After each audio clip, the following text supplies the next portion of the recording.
नयन सुलगिन ज्योति ब्रह्म गोदावरी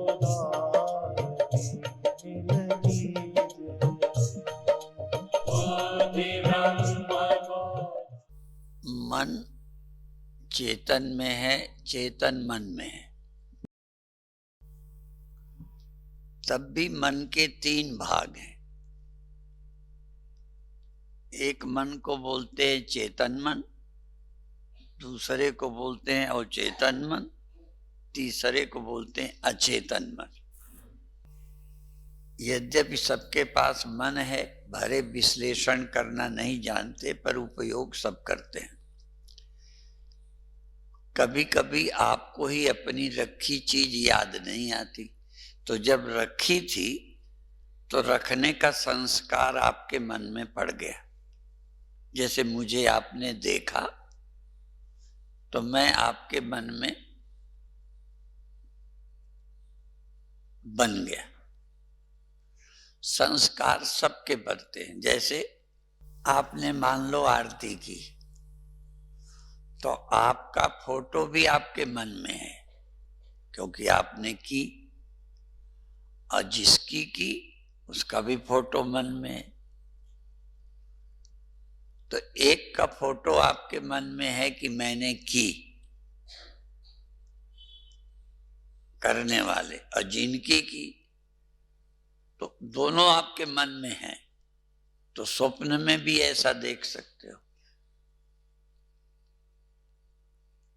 तो आपने कोई चीज रखी तो रखी तो आपका संस्कार बन गया। पर कभी कभी बहुत ध्यान से रखी तो संस्कार गहरा बना रहा। मन बटा हुआ था, रखी तो याद नहीं आती, और याद नहीं आती और कुछ देर बाद याद भी आ जाती। कई चीजें आपको याद नहीं आती, थोड़ी देर बाद याद आती। तो याद ना आना और याद आना, किसी से अभी पूछा नहीं तो याद क्यों नहीं आई और याद क्यों आई। तो चेतन मन में हमारे जो चेतना का केंद्र है, तो चीज पड़ी आप ही के मन में है। जो भी किया, बोला, रखा, वो आपके मन में संस्कार तो पड़ गया, लेकिन इस समय याद नहीं आता। तो कहाँ है जब मन ही में है। इसका मतलब कि मन का एक हिस्सा है जहां पड़े होने पर भी आपको नहीं मालूम, पर वही चीज जब चेतना में आ जाती है तो याद आ गई।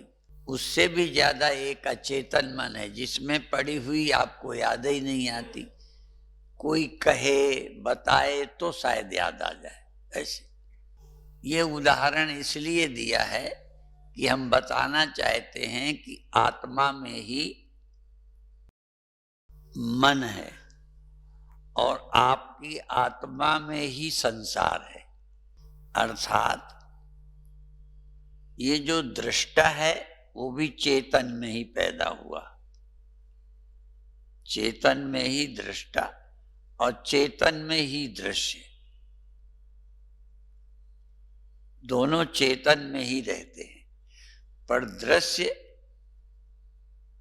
सीधा चेतन को नहीं मालूम पड़ रहा, वो दृष्टा से मालूम पड़ता है। इसीलिए ये विषय उठाया है कि आप पहले उदाहरण दिया उसका खूब चिंतन करो। कोई कविता, कोई बात आपको याद नहीं आ रही, तो यदि पढ़ी हुई है तो मन में ही तो पढ़ी है, और मन में ही पढ़ी है और नहीं याद आ रही। याद क्या चीज है और याद ना आना क्या है जब आपके मन ही में है। क्या हुआ कि अचानक आपकी वृत्ति उसमें पहुंच गई। वृत्ति पहुंची तो ध्यान में आ गया। वृत्ति नहीं पहुंच पा रही तो याद नहीं आ रही। तो वृत्ति में आना। और बहुत सरल करें, एक व्यक्ति गरीब है, पर इस समय ताश खेल रहा है, गरीबी का उसे ख्याल नहीं है। ऐसे ही कई दुख, चोरी का, किसी के मर जाने का, इस समय आप बातों में लगे हो तो दुख नहीं है। कभी कभी किसी की मृत्यु हो गई, रो रो के छक गए, रोना बंद हो गया था। इतने में कोई नया व्यक्ति आया तो खुद वो जो थोड़ा भूल गए थे, उसके आने से आपको फिर याद आ गई। और कई बार चलो तब भी ना आई, वो आया, उसने पूछ लिया क्या हुआ था, कैसे हुआ, याद आ गई। पड़ी आपके मन में, फिर भी कोई याद दिलाए।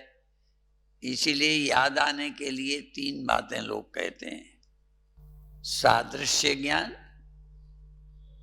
संबंधी ज्ञान और एकांत।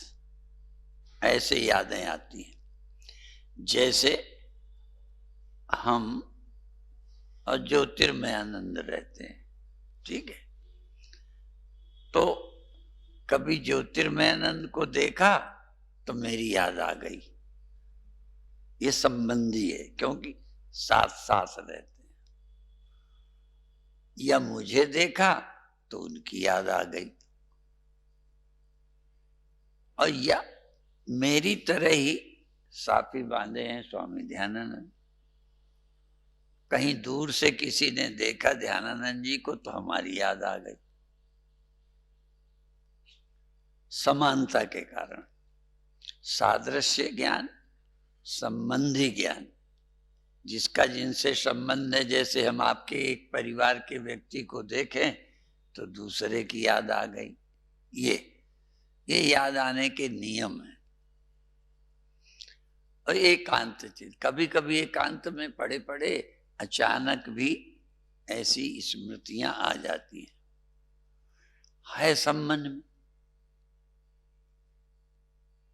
क्योंकि जिसको कभी नहीं देखा, हम आपको हरिद्वार में मिले थे, फिर कहीं मिल जाए तो हमको देखते ही हरिद्वार की भी याद आ गई, वहां कहाँ रुके थे, क्या हुआ था, वो लाइन चल जाती है। इसी तरह एक बात सुनी है, ऐसा आप लोगों को नहीं पता, पर ऐसे लोग हैं जो पहले जन्म की बात बताने लगते हैं। उसमें भी एक यही नियम है, नहीं बताएंगे नहीं, लेकिन एक याद उसे आ जाए पहले जन्म की तो लाइन पड़ जाती। किसी एक स्त्री को किसी ने जला के मारा था और मृत्यु हो गई, अगला जन्म हुआ। तो कभी कोई ऐसी घटना घटी तो सबसे पहले उसको पहले जन्म की याद आई कि लोगों ने मुझे जलाया था। वो जो दुख की घटना है पहले आ गई, जलाने वाली। और एक याद आ गई कि जलाया था, तो ये भी याद आएगी कहाँ जलाया था। फिर ये भी लाइन चल पड़ी कि वहां जब कहाँ से आए थे, जब जलाया, उसके पहले हम कहाँ थे, वहां से वहां आए थे तो जला दिया, वहां से आए थे। फिर उसके पहले क्या झगड़ा हुआ था जो उनको नाराजी हुई, जो जलाया। मैं एक याद आई तो लाइन लग गई। इस तरह याद का क्रम चलता है। समझाना ये है कि जैसे एक मन के अंदर इतना रहने पर भी कोई चीज आई, कोई नहीं आ रही, पे चर्चा से आ जाएगी, कभी आ जाएगी, और कई चीजें अपने आप याद आएंगी ही नहीं, उसको बिल्कुल अचेतन मन में चले गए। ऐसे ही एक ही चैतन्य में मन भी रहता है, संसार भी रहता है। पर संसार को भासने के लिए, जैसे मेरी इस पड़े हुए संस्कार को भासने के लिए हमारी वृत्ति से संबंध जुड़े तो ही याद में आएगा, पड़ा मेरे में ही है। ऐसे ये जगत भी मेरे में ही है और मन भी मेरे में। मन और जगत दोनों मेरे में ही रह रहे हैं। लेकिन जब तक मन जगत में न पहुंचे जगत का ज्ञान नहीं होता। सीधा आत्मा को जगत नहीं दिखता, मन के थ्रू दिखता है। जैसे आपके मन में पड़े हुए संस्कार आपके ही अंदर पड़े, आपको नहीं मालूम, पर जब ध्यान जाएगा तब मालूम पड़ेगा। तो बहुत जरूरी है वृत्ति का उसमें जाना। ऐसे ये जगत मुझी आत्मा में है, पर जब तक मन जगत में न जाए तब तक तुम नहीं दिखोगे। ये मकान, ये दीवारें, पेड़ पहाड़ सब मेरे में ही है, वे मुझे नहीं भास रहे। जब मेरा मन जाता है पेड़ पर, पहाड़ पर, तब भासते हैं। तो मन और जगत दोनों ही मेरे में होने पर ये भेद रहता है। ये इसलिए बताया कि एक दिन विषय उठाया था कि दृश्य और दृष्टा, दृष्टा और दृश्य दोनों मुझ चेतन में ही है, पर मुझ चेतन को दृश्य सीधा नहीं दिखता, दृष्टा के थ्रू दिखता है। इसलिए जगत मुझी में है, हमको नहीं मालूम पड़ता। तो एक ही चैतन्य में सारा संसार और मन है।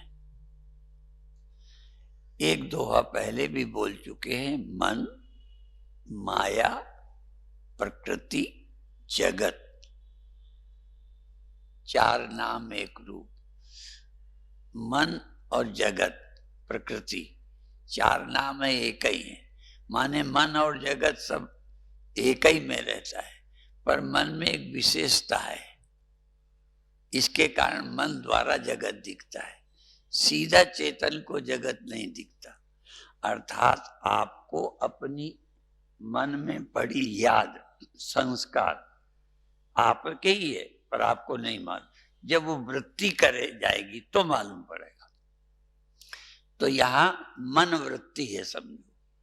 जगत और मन दोनों तुम्ही में रहते हैं, पर जगत तुमको सीधा नहीं मालूम पड़ेगा, मन के थ्रू मालूम पड़ेगा। इसलिए मन जब जाता है तो जगत मालूम पड़ता है, पर जगत ऐसा नहीं है कि तुमसे बाहर रहता है। फिर दोहराओ, जो संस्कार आपके मन में पड़ा है वो आप ही के अंदर तो पड़ा है, पर वो संस्कार भी स्मृति में तब आएगा जब आपकी वृत्ति से जुड़े। बिना वृत्ति के मन में पड़ा हुआ दुख है, गरीबी है, कई समस्याएं मन में पड़ी हैं, कोई मतलब ही नहीं। एक बार और भी एक सच्ची घटना है, जो ऐसा हमको भी जीवन में एक ही बार हुआ। हमारे एक गुरु भाई जिनका नाम ब्रह्मानंद था और पहले उनका नाम द्वारका प्रसाद भार्गव, तो वो उनकी डेथ हो गई। तो संत हो गए थे, पर फिर भी घर में जाना आना रहता था। तो उनकी मृत्यु हो गई। तो पत्नी मृत्यु के समय पर जैसा दौड़ो दौड़ो, देखो इनको क्या हो गया, इनको क्या हो गया, और ये है, लोग दौड़े, खूब रोई, चिल्लाई। अब ये घटना घट गई, लेकिन ये सच्ची बात है कि अब दोबारा याद आएगी कि ऐसा हुआ था, ऐसा हुआ था। पर एक दिन क्या हुआ, उनको जैसे उस दिन हुआ था उनको मृत्यु के समय, ऐसे ही 10 दिन बाद फिर चिल्लाने लगी, दौड़ो दौड़ो पांडे जी, दौड़ो, इनको क्या हो गया, दौड़ो, इनको क्या हो गया, जैसे अभी हो रहा है।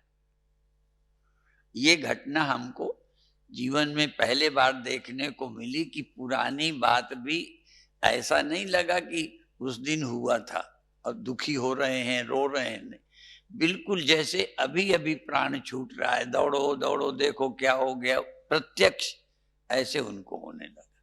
माने मन बड़ा विलक्षण है, कब हमको प्रत्यक्ष लगने लगे। जैसे अभी आंखें बंद करें तो आपको घर स्मृति में आएगा, पर ध्यान में बैठ जाओ, हो सकता है ध्यान करते करते घर तुमको दिखने लगे। ये जैसे मैं हूं मान लो, और मैंने अपने प्रवचनों में कहा कि जैसे मुझे भगवान दिखे, ऐसा हुआ। तो आप ध्यान में बैठे हैं, अब मान लो मैं तुमको घर में याद आऊं, ये अलग है, और आपको दिखने लग जाऊं, ये अलग है। तो दिखने लगना, तो इसी तरह से उनको मृत्यु की याद नहीं आई उस दिन, उस समय वो मृत्यु हो रही है वो दिखने लगा।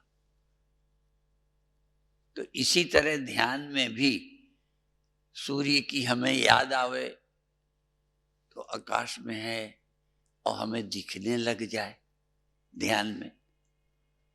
तो इसी तरह भगवान का, रोशनी का, सुगंध का, कहीं हम किसी जगह गए, बगीचे में सुगंध आई थी तो यहाँ बैठे याद आ जाए कि वहां सुगंध थी, लेकिन मुझे सुगंध आने लग जाए।